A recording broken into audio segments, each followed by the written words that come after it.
네, 우선 오늘 이렇게 마스크 끼시고 귀한 발걸음 해주셔서 너무 감사드리고요. 새 작품의 감독님 세 분 지금 자리 함께 하셨는데 박수 좀 부탁드릴게요. 네, 감독님들 먼저 소개랑 오늘 자리 함께 하신 소감 말씀 좀 들어보겠습니다.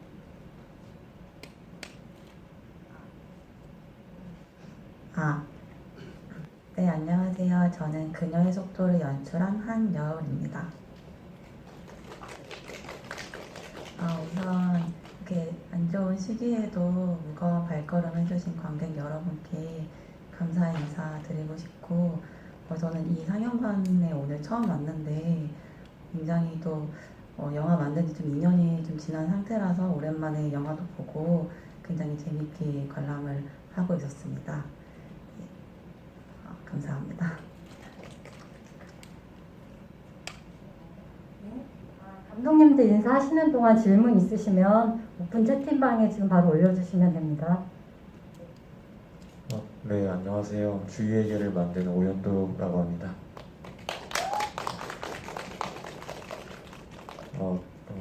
요즘 코로나 때문에 관객분들을 영화관에서 만날 기회가 많이 없는데 이렇게 많이 와주시고 이렇게 소통할 수 있어서 오늘 이 시간이 정말 소중한 것 같습니다. 네, 안녕하세요. 이름 없는 다방에서 만든 정수지입니다. 와주셔서 감사합니다. 네, 우선 제가 먼저 질문 지금 올리고 계시죠? 네, 우선 제가 질문을 먼저 감독님들 세 분께 드려볼게요. 네, 그래서 이 영화를 각자 처음에 어떻게 시작하시게 되셨는지 좀 계기에 대해서 말씀을 해주실까요?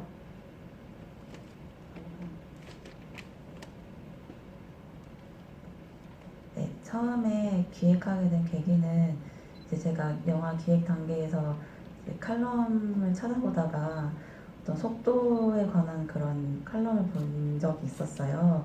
그래서 거기서 내용이 어떤 거였냐면은 이제 좀 속도가 느려도 자기만의 인생을 살아가는 그런 사람들에 대한 칼럼이었고, 그 중에 인상적이었던 게 이제 한 식당을 운영하는 사장님께서 본인이 요리하는 과정이 좀 느린 편이다 이러면서 손님들한테 먼저 양해를 구하고 대신에 좀 맛있는 음식을 대접해 드리겠다 이런 문구를 가게 앞에다가 뒀나 봐요. 그래서 그 글 쓴 작가님께서 그런 부분들을 언급하면서 사람들이 자신의 속도를 너무 인정하지 않고 남들의 속도에 맞춰서 사는 게 좀 안타깝다 이런 좀 칼럼을 접하고 나서 굉장히 좀 시사적으로 좋은 의미가 있었고, 저도 어렸을 때부터 그런 고민들이 좀 많은 편이었어서 영화로 만들면은 정말 재밌게 좋은 영화가 될 수도 있겠다 라는 생각이 들어서 기획을 하게 되었습니다. 네, 저는 그 영화를 찍기 전에 든 생각이 사람들이 너무 서로를 원망하고 서로를 용서하지 못하고 그런 게 너무 마음이 아팠고, 그리고 관계라는 것에 참 많은 상처를 많이 받아왔고 다른 사람들을 많이 상처를 내왔는데 그것이 너무 안타깝고 좀 그 원망이라는 단어를 용서로, 그리고 안 좋은 관계라는 단어를 관계 회복으로 한번 바꿔보고 싶어서 영화를 찍게 되었습니다.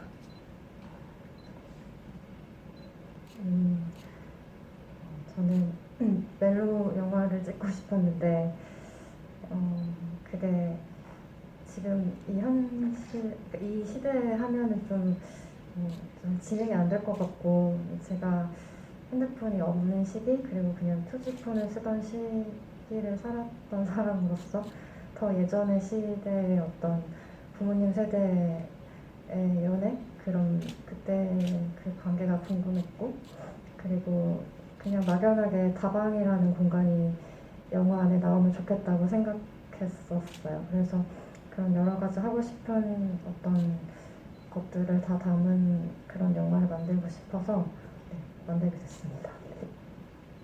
네, 우선 이제 지금 말씀해 주셨는데 이제 공간에 대한 말씀도 해주셨는데 공간에 대해서도 간단하게 질문 드리고 지금 질문 많이 올려주셔서 네, 질문을 하도록 하겠습니다. 여기에는 이제 특징적인 세 작품의 공간들이 다 중요하게 등장을 하는 것 같아요. 이름 없는 다방에서의 다방의 공간, 그리고 이제 주희에게 세탁소 공간, 그리고 그녀의 속도에서는 이제 학교 뒤에 창고 공간이 되게 이제 두 사람 간의 관계를 밀접하게 만들어주는 공간으로 등장을 하는 것 같은데 어떻게 해서 그 공간들을 설정을 하시게 됐는지 네, 이유를 좀 듣고 싶어요.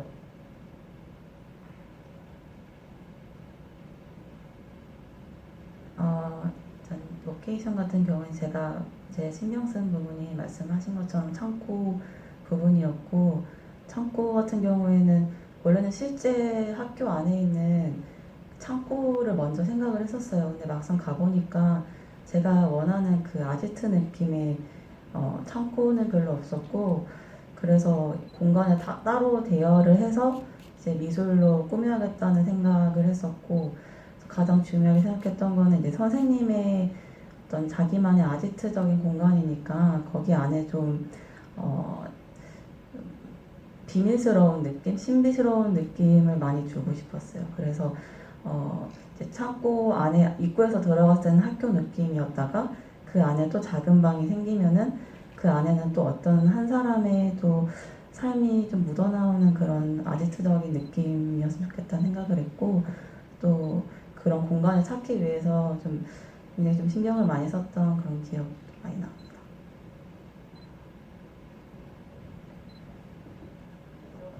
여기에 보면 이제 질문을 해주신 분 중에 시든낙엽님께서 영화 너무 잘 봤습니다.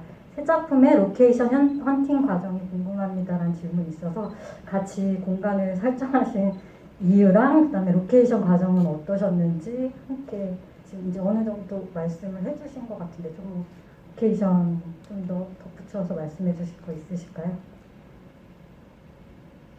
로케이션 헌팅은 사실 많이 봐야 되는 것 같아요. 이게 집 보러 다닐 때랑 좀 비슷한 것 같은데, 자신이 좀 2% 부족한 느낌이 들면은 이제 계속 주변에도 찾아보고 온라인에도 찾아보고 이런 식으로 해가지고 가장 만족할 수 있는 공간이 나올 때까지 계속 저는 찾아봤던 것 같아요. 주희에게에서 배경이 세탁소인 이유는 일단 그 어떤 그 주인공 나영이 가지고 있는 죄책감을 얼룩이라는 것으로 은유를 했습니다.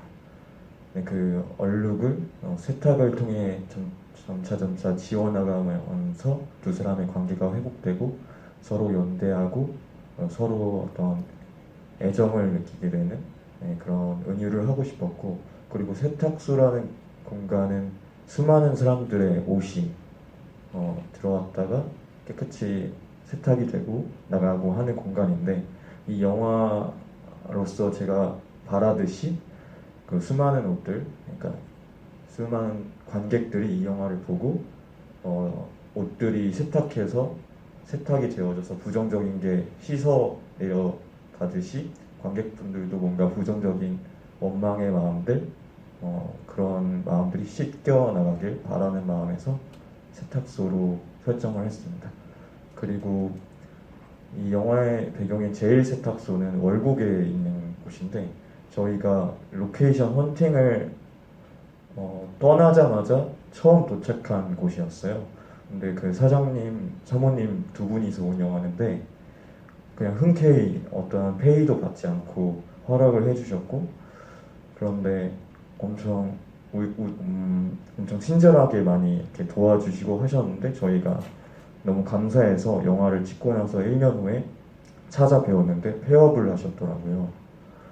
그래서 뭔가 마음이 아프기도 하고, 뭔가 저희 집이 뭔가 망한 것처럼 마음이 많이 아프더라고요.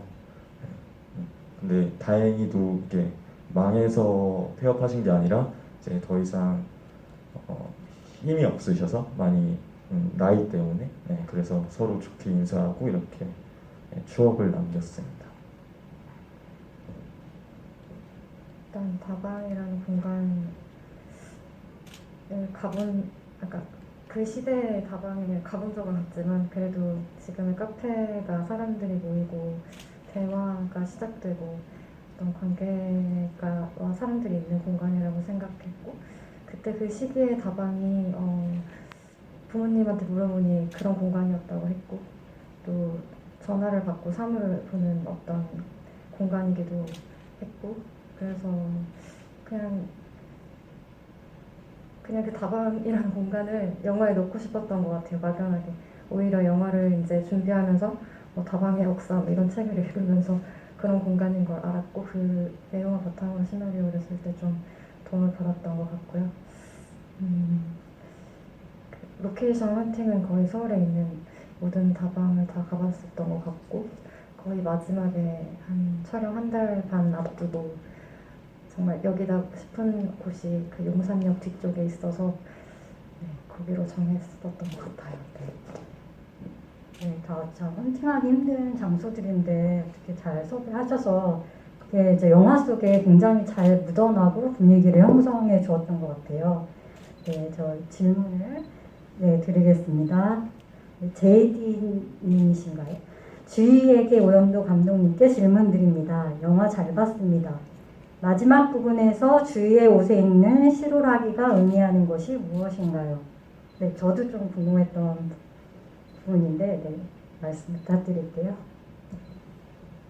일단 어떤 주인공 나영이 주희에게 가지고 있는 죄책감을 어느 정도 표현한 것이고 그리고 해결될 듯, 그러니까 좋아질 듯, 안 좋아질 듯 하는 그런 어떤 관계의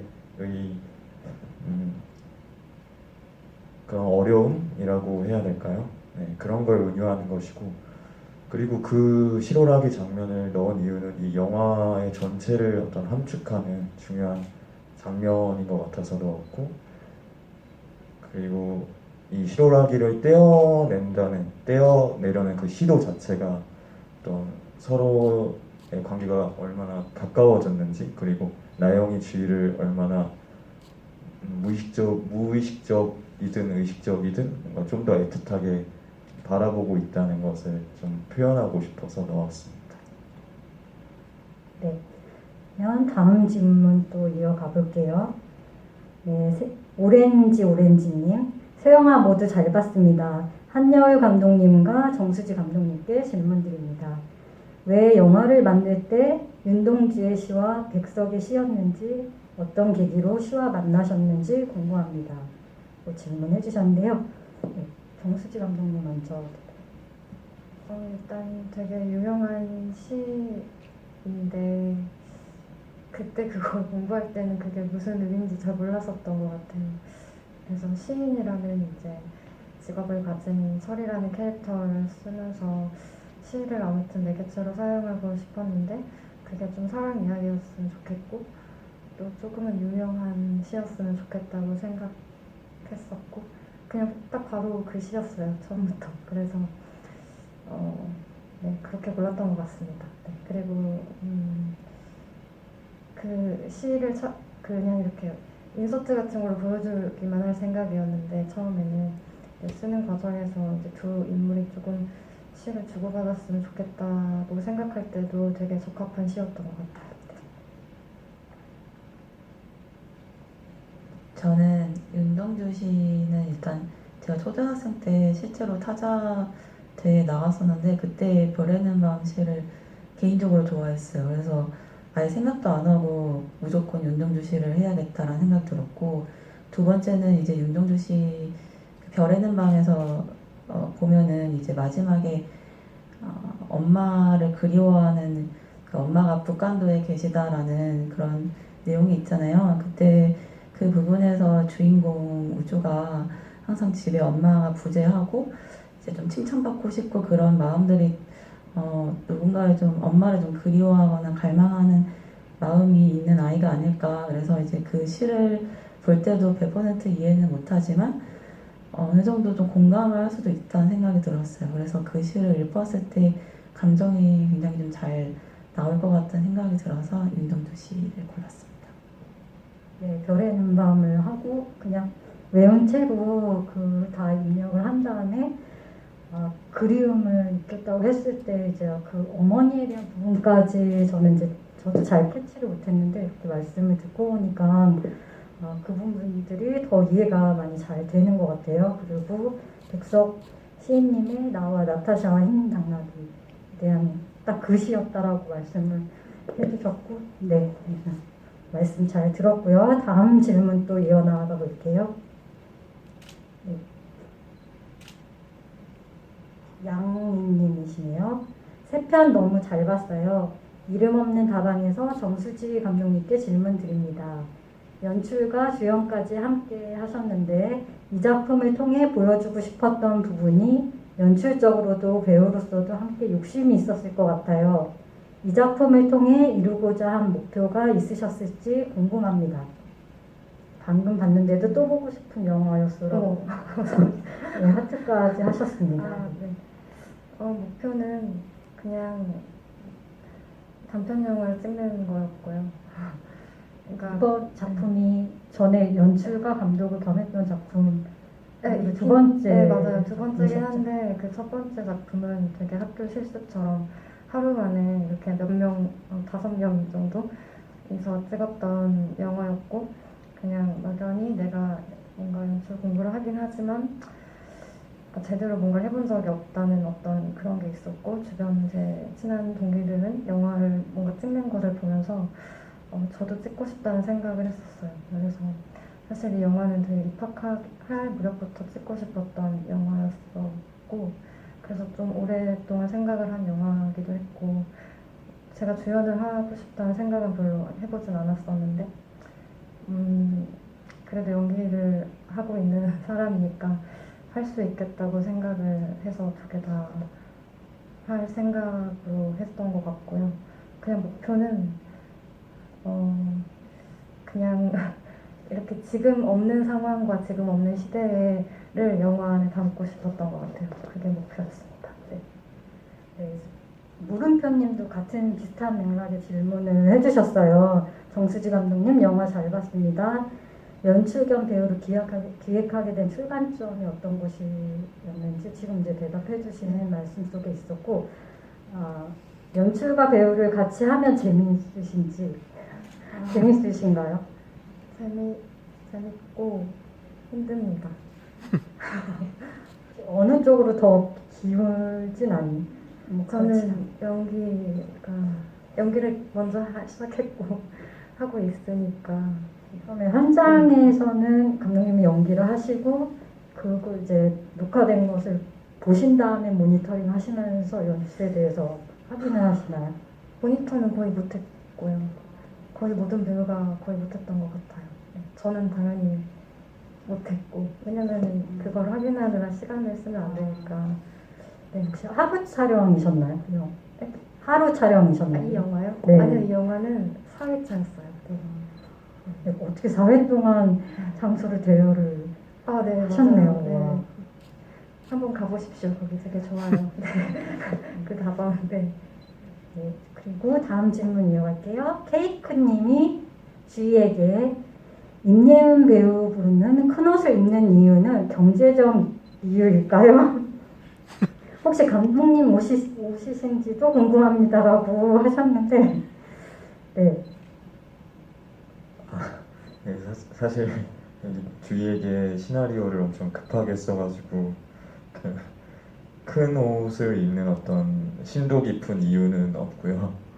그리고 감독님 옷이신지요라고 물어보셨는데 제 옷을 입을 뻔하긴 했는데 제 옷을 입진 않았습니다.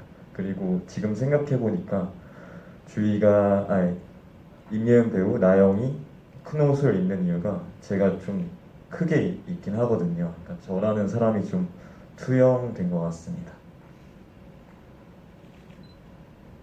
네, 그리고 케이크님이 질문을 두 가지 더 해주셨는데요. 네, 계속 여쭤볼게요. 그녀의 속도 한열 감독님께 여쭤봅니다. 후반부 애니메이션을 감독님께서 직접 만드셨던데 원래 애니메이션 하시던 분이신가요? 그리고 이재인 배우 실제 타자 실력은 어떠신가요? 키보드 연식을 보니 시간 배경이 약간 과거인가요? 라고 질문해 주셨는데 저도 시대적 배경이 이제 오너랑 뭐 이제 김동성이 동계올림픽 스펀지 화면이 나오잖아요. 앞부분에.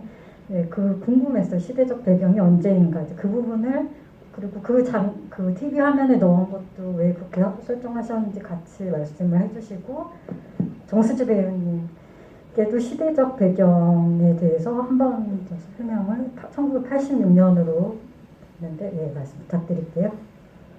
네, 질문 굉장히 섬세하신 분이 하셨네요. 크레딧 질문 처음 받아보는데 일단은 시대적 배경은 제가 애초에 시나리오 작업했을 때부터 제 실제 어린 시절을 반영하고 싶었어요. 그래서 2000년대 초반 생각했는데 이게 컴퓨터나 키보드도 예전에 그 뒤가 되게 넓은 모니터 있잖아요. 사실 그런 것들 좀 리얼로 좀 많이 하고 싶었는데 좀 한계가 있었어요. 그래서 약간 시대적 배경이 옛날이긴 옛날인데 좀 제가 원하는 그 2000년대 초반까지는 아니었던 것 같고 그래서 많이 맞추려고 했던 것 같아요.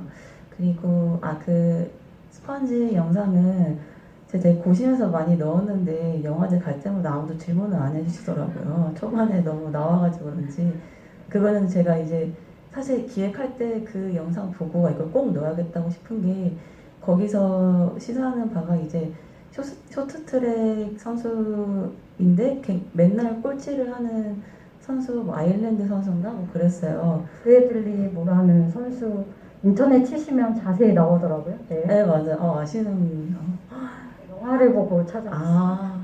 근데 매번 꼴찌를 하다가 그분이 마지막 은퇴 무대라고 생각하는 그 결승전에서 이제 계속 맨 끝자락에서 달리다가 그냥 자기 속도대로 달린 건데 앞에 있는 선수들끼리 싸우다가 다 넘어지고 1등으로 들어왔어요. 그래서 인터뷰에서 뭐라고 하셨냐면은 막 자기가 자랑을 하는 게 아니라 자기가 그동안 포기하지 않고 꼴찌를 했는데도 꿋꿋이 달려온 자신에게 주는 선물인 것 같다. 그래서 이 말 멘트가 좀 감동적이더라고요. 그래서 첫 장면에 넣고 싶어가지고 그것도 나중에 후반 작업으로 넣게 되었고 뭐 질문이 또 이재현 배우님 제가 실제로 이걸 물어봤어요. 그 인터뷰 할 때 물어봤는데 본인이 실제로 그 독수리 탑법이래요. 그때가 재인 배우도 그때 초등학생이었어요. 그래가지고 자기가 이 독수리인데 이거 빨리 치러 갈까봐 걱정했다고 너무 다행이라고 그렇게 말했던 거 기억이 나고 저는 네 맞아요. 저는 원래 애니메이션을 전공을 했었고 학교를 다시 두 번째로 들어가게 되면서 영화로 제작을 하게 되었던 거고 그리고 애니메이션은 제가 꼭 크레딧은 남들이랑 좀 다르게 좀 시도를 해보고 싶어가지고 좀 재밌게 시도를 좀 해봤던 기억이 있습니다. 굉장한 앞으로 작업하시는데 무기가 될 수 있을 것 같고 그 부분이 계속 있으면 굉장히 매력이 있을 것 같아요. 계속 지켜보게 되더라고요. 엔딩 크레딧까지. 네, 근데 한예열 감독님께서도 타자대회 나가셨다고 초등학생 때 그런 말씀을 아까 해주셨는데 그때 혹시 몇 등? 제가 1학년부터 6학년 때까지 컴퓨터 수업을 너무 좋아해가지고 매일 나가는데 매번 꼴찌했었어요. 그러다가 6학년 때 처음으로 1등 해봤어요. 매일 연습해가지고 네. 거의 자존적인 네, 좀 반영이 네. 되었습니다. 네. 그리고 다음 질문. 케이크님 또 이름 없는 답안에서 정수지 감독님 11행시 카파행은 진짜 막혀서 비워두신 건지요? 그리고 86년은 생크림 케이크보다 버터 케이크가 대세가 아니었나 싶네요. 네, 케이크 부분이라 이제 그 가나다라 막아서 시를 썼는데 2개 비웠는데 이제 마지막에 보면 카파를 그건 비워뒀군요. 물음표를 하고 뒤를 마무리 졌는데 저도 이 시 궁금하고 그 다음에 이 시를 이제 감독님께서 낭독을 하시고 녹음을 하신 거잖아요. 목소리를. 그때 이제 어떤 감정으로 하셨는지 되게 전달이 슬프면서도 재밌기도 하고 잘 전달이 됐던 것 같거든요. 그 얘기도 같이. 네. 일단 아까 질문해주신 그 86년도로 설정한 이유는 약간 그 다방이 조금 약간 유행이 이렇게 뭐라 해야 될까? 유행에서 밀려나서 좀 망해가고 있는 시기? 조금은 망하고 있는 네, DJ가 있는 그런 공간이 유행을 타면서 조금 망하는 시기였고, 그리고 그냥 좀 의미를 부여를 하자면 저희 부모님이 결혼한 해가 86년이라서 그 해로 꼭 맞춰서 하고 싶었어요. 그래서 부모님께 좀 더 많이 물어봤었던 것 같고, 가나다 시를 파와 파를 진짜 막혀서 비워두신 건지 감독님 쓰시다가. 실제로요? 어쩌면 그랬을 수도 있는 맞는 것 같습니다. 마땅한 게 별로 없어요. 찾아보세요. 관객분들이 한번 그 넣어서 작업을 한번 해보시는 것도 좋을 것 같고, 버터 케이크가 대세였던 것 같은데. 그래도 그 케이크 상자랑 그 케이크 자체가 완전 요즘 파리바게트나 그런 빵집에 파는 케이크는 아니고 진짜 오래된 시장 케이크긴 하거든요. 그걸 골라서 샀던 것 같고, 가나다 시 연기할 때는 그냥 그거 현장 사운드로 썼는데 한 2가지 버전으로 녹음을 했었던 것 같아요. 근데 제가 느끼기에 이 가나다 시가 좀 오글거리고 창피한 부분이 좀 있어가지고 그거를 이제 너무 감정을 넣어서 하면은 좀 볼 때 힘들 것 같기도 했고, 그리고 거기에서 담담하게 해야 철이 느끼는 바가 더 클 것 같아서 네, 그렇게 연기를 하는 방법을 선택했던 것 같습니다. 저는 근데 개인적으로는 그 부분만 따로 들어도 위로를 받을 수 있을 것 같다 이런 생각이 많이 들어서 되게 좋았어요. 현장에서 하셨다는 게 좀 더 놀랐고, 네, 후시였는 줄 알았는데, 여기 연진 커피숍님께서 촛불을 불 때 왜 남자분만 부셨냐, 좀 그래서 좀 코믹했던 것 같은데 연출하시는 어떤 의도가 있으신지. 노을이는 이제 철이를 그 위로할 목적으로 자기가 자기 애인한테 생일 축하해주려고 산 케이크를 뜯는 거거든요. 그래서 처음부터 애초에 이 케이크를 같이 먹자고 하는 것도, 소를 불자고 하는 것도 진짜 자기가 하고 싶어서 하는 게 아니고 어떤 다른 행동을 통해서 어떤 그 상황을 좀 환기하고 위로를 하고 싶은 의도를 가지고 네, 옆자리로 간 거라고 생각을 했어요. 그래서 보는 것도 그냥 지켜보고 괜찮아 살피는 어떤 그런 의미라고 생각했습니다. 마지막 질문인데, 물음표님이 이름 없는 다방에서 실제 다방 이름 좀 다시 알려주실 수 있나요? 놀러 가고 싶습니다. 용산역 뒤에 있는 연진 커피숍이라는 다방이고 손님이 되게 많아요. 그 80년대 후반부터 사장님이 하셨고 진짜 손님들이 맨날 화투 치고 계세요. 네, 그래서 최근에 그 유재석 씨 나온 프로에서 나왔던 것 같은데. 거기는 다른데. 거기는 저기 당산 쪽에 있는 제가 가본 후보지였어요. 거기도. 네, 다른 다방입니다. 네. 꼭 다들 한번 코로나 잠잠해지실 때 이제 풀리면 방문을 한번 해주셨으면 좋겠고요. 질문은 이제 여기까지 받는 것으로 하겠습니다. 네. 그 엔딩에 대한 질문을 제가 그냥 한 가지만 좀 여쭤보고 마무리를 할게요. 새 작품의 이제 엔딩이 저는 다 매우 인상적이었다고 생각을 하거든요. 그래서 저 그녀의 속도에서는 외워서 꺼진 모니터 하면서 외워서 시를 쓰고, 그래서 이제 누구보다도 깊게 이해하는 장면으로 끝났는데 그 장면에 대한 설명을 좀 해주셨으면 좋겠고, 그 다음에 주희에게도 마찬가지로 진실을 알고 났지만 사실 언니한테 묻지 않고 그냥 이제 좋았던 게 소리로 많이 표현되어 있었어요. 그 세탁소에서 씩씩하는 다림질하는 소리랑, 그리고 묻지 않고 조용히 빨래를 이제 돌리는 것을 끝나서 훨씬 더 감정을 깊게 많이 울렸다고 생각을 하는데, 그 장면에 대한 그 엔딩의 장면들을 만들기까지 감독님들께서 고민이 많으셨을 것 같거든요. 이제 또 어떻게 생각을 하고 이제 넣으셨는지 궁금하고, 그 다음에 이런 다방에서는 저는 그것을 여쭤보고 싶어요. 마지막에 이제 엔딩 크레딧이 올라가면서 노을이랑 철이랑 다 각자 이제 걸어가고 올라가고 이렇게 걷는 행위로 영화를 마무리를 하셨는데 왜 그 장면을 넣으셨는지도 궁금합니다.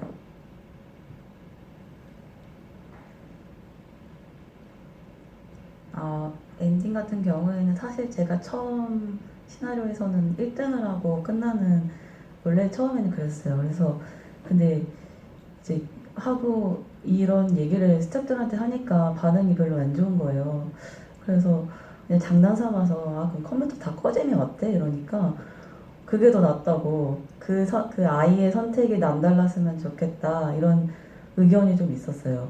그래서 생각해보니까 결국에는 타자 대회라는 게 대부분의 아이들은 이제 1등을 하기 위해서 빠르게 치기 위해서 하는 거지만 왜 타자 시험은 다 시나 문학일까 라는 생각이 들면서 이거 만든 사람은 사실 타자를 빨리 치는 것도 좋지만 문학을 좀 이해하면서 치기를 원했던 건 아닐까 라는 생각이 드는 거예요. 그래서 우주는 연습도 많이 해서 외운 것도 있겠지만 본인이 또 다른 친구들은 이제 글자만 보고 급급하게 달려 나갔을 때 그 아이는 속으로 한 올 한 올 이렇게 읊으면서 좀 다른 생각을 하지 않았을까라는 생각이 들어서 마지막 엔딩 그렇게 연출했습니다.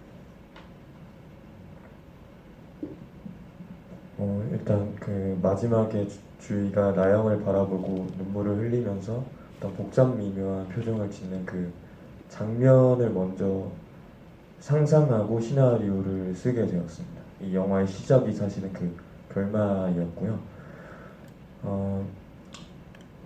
주희가 나영을 바라보면서 좀 원망스럽고 배신감도 들고 어떻게 해야 될지 혼란스럽고, 하지만 나영과의 그 짧은 며칠간의 과정 속에서 자기도 모르게 나영을 위하게 되고 그 사람의 마음이 어떤지 어느 정도 이해하게 되고, 그래서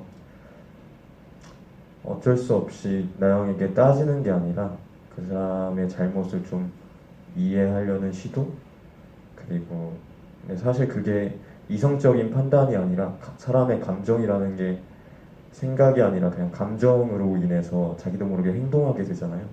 그래서 주희도 그랬을 것 같아요. 그렇기 때문에 세탁기에 블라우스를 넣었고, 근데 사실은 그 행동이 나영 자체를 완전히 용서한다, 나 당신을 완전히 이해한다 라는 행동은 아니고, 그 사람을 용서할 수 있겠다는 가능성, 이 두 사람이 더 관계 회복이 확실히 될 수 있을 거라는 어떤 가능성을 표현하고 싶었고요. 그리고 마지막에 주희에게라는 편지가 등장하는데, 여기에 쓰여져 있는 편지의 내용은 그냥 관객분들께서 한번 예상을 해보시면, 그러니까 직접 한번 써보시면 좋을 것 같고, 그리고 사실 주희가 그 편지를 보지 못하고 영화가 끝나는데, 굳이 그 편지가 주희에게 전해지지 않더라도, 굳이 글자로 쓴 어떤 마음이 주희에게 전해지지 않더라도 마음이 그냥 나영의 행동과 표정과 그냥 마음만으로 전해져서 서로 이해하게 되길 원하는 그런 감독으로서의 어떤 마음이 담긴 마지막 장면이었습니다.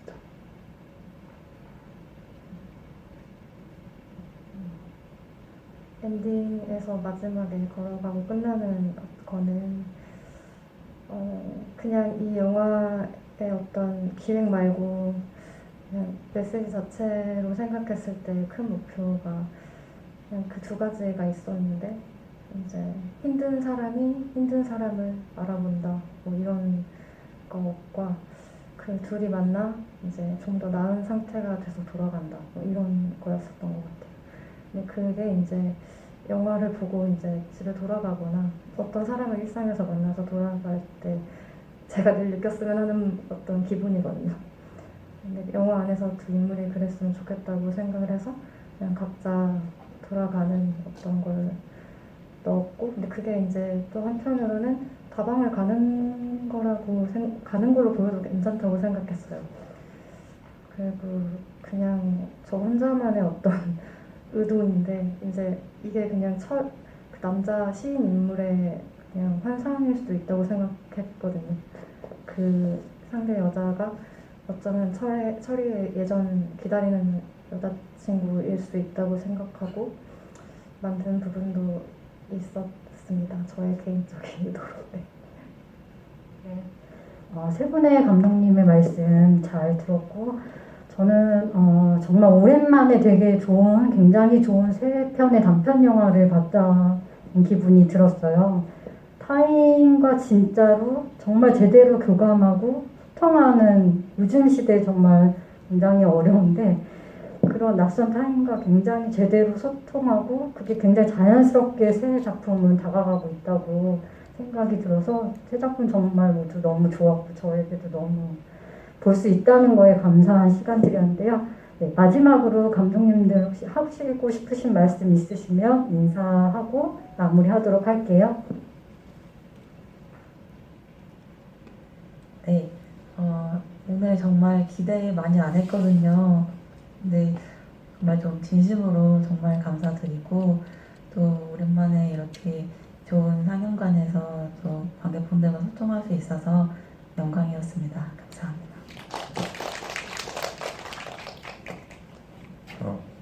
오늘처럼 이렇게 소중한 시간 써주시면 이렇게 보러 와주셔서 감사하고 좀 더 좋은 영화를 만들 수 있는 에너지를 얻은 것 같습니다. 저는 오늘 저랑 제일 친한 동기들과 이 영화를 도와준 스태프들이 와줘서 너무 기쁜 날이고 근데 다음 주에 이제 부산 상영이 취소됐다고 해요. 이 상영에 조금 아쉬운 마음을 가져고 왔는데 오늘 와주신 관객분들 너무 감사드리고요. 네, 다음에 또 뵐 수 있는 날 있었으면 좋겠습니다. 감사합니다. 감사합니다. 조심히 돌아가시고 이렇게 카톡으로 대화를 하면서 한 건 정말 난생 처음이고 저 힘들게 여기 자리 왔지만 이 기억들 다 특이하지만 네, 그래도 좋은 기억으로 남으시고 일상생활 하시는데 힘이 많이 되셨으면 좋겠습니다. 오늘 함께 해주셔서 감사드리고요. 저희 오렌지 필름 9월 상영이 계속되니까 계속 참석 시간 되시면 한 번 더 보러 와주시길 부탁드릴게요. 감사합니다.